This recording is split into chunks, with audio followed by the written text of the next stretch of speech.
নববর্ষে ঘরছাড়াদের হাহাকার। নিজের ভিটে মাটি ছেড়ে ঘরছাড়া মুর্শিদাবাদের বহু বাসিন্দা।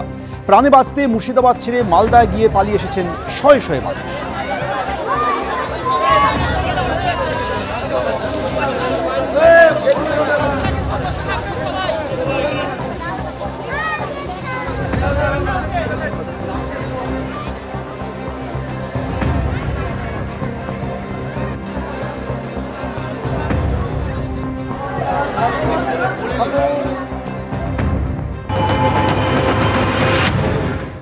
আজ পয়লা বৈশাখ, বাঙালির 12 মাসে 13 পার্বণের প্রথম পার্বণ বলা হয় পয়লা বৈশাখ।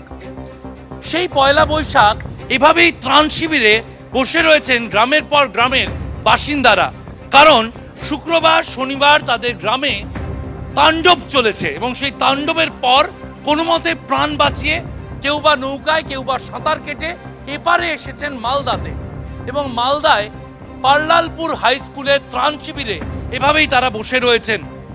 ভারত সেবাশ্রম তাদের পাশে দাঁড়াতে এগিয়ে এসেছে। তাদের হাতে বছরের প্রথম দিন নতুন শাড়ি তুলে দিয়েছেন, কারো হাতে নতুন লুঙ্গি তুলে দিয়েছেন, কারো হাতে নতুন গামছা তুলে দিয়েছেন, কারণ তাদের বক্তব্য অনুযায়ী বেশিরভাগ মানুষকেই এক কাপড়ে তাদের চলে আসতে হয়েছে। বাড়িতে বেশিরভাগের জামা কাপড় রয়ে গিয়েছে, তাদের পরিধেয় দ্বিতীয় জামা নেই, এবং সেই সময় দাঁড়িয়ে মানুষের পাশে দাঁড়াতেই ভারত সেবাশ্রম সংঘের এই উদ্যোগ, নতুন গামছা নতুন কাপড় তাদের হাতে তুলে দিচ্ছেন তারা।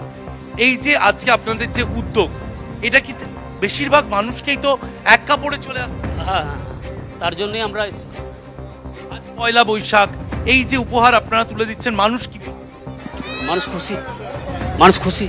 আমরা যতটা পারবো হেল্প করছি, যতটা পারবো সাহায্য করব। আমরা ঔরঙ্গাবাদ ভারত সেবাশ্রম থেকে এসেছি, আর আমরা আজকে এখানে এসেছি, কালকে ওখানে ঢুকেছিলাম। আমরা আজকে যতটা পারবো সাহায্য করব। প্রায় ৭৭-৮০টি পরিবার তারা বসে রয়েছেন এই ত্রাণ শিবিরে, এবং তাদের বছরের প্রথম দিন এভাবে শুরু হবে তারা ভাবেননি, কারণ শুক্রবার শনিবার তাদের গ্রামে ওভাবে হামলা হবে তারা ভাবেননি। পালিয়ে এসেছিল আতঙ্কতে। এই যে বাড়ির পাশে ধরেন চালাচালি হচ্ছিল, আমাদের পাশে সকাল থেকে ছিল, তারপরে 3টার পর থেকে ধরেন আর কেউ ছিল না গো।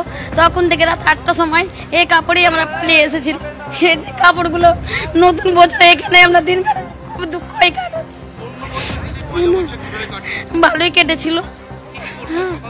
সকাল থেকে পুজো পাঠ করতাম, নতুন নতুন বস্ত্র ছেলে মেয়েকে পুজো করতাম, কত আনন্দতে করতাম। এই যে মঙ্গলচণ্ডী উপবাস থেকে কত পুজো বাড়িতে দিতাম, সেই কিছুই করতে পেলাম না।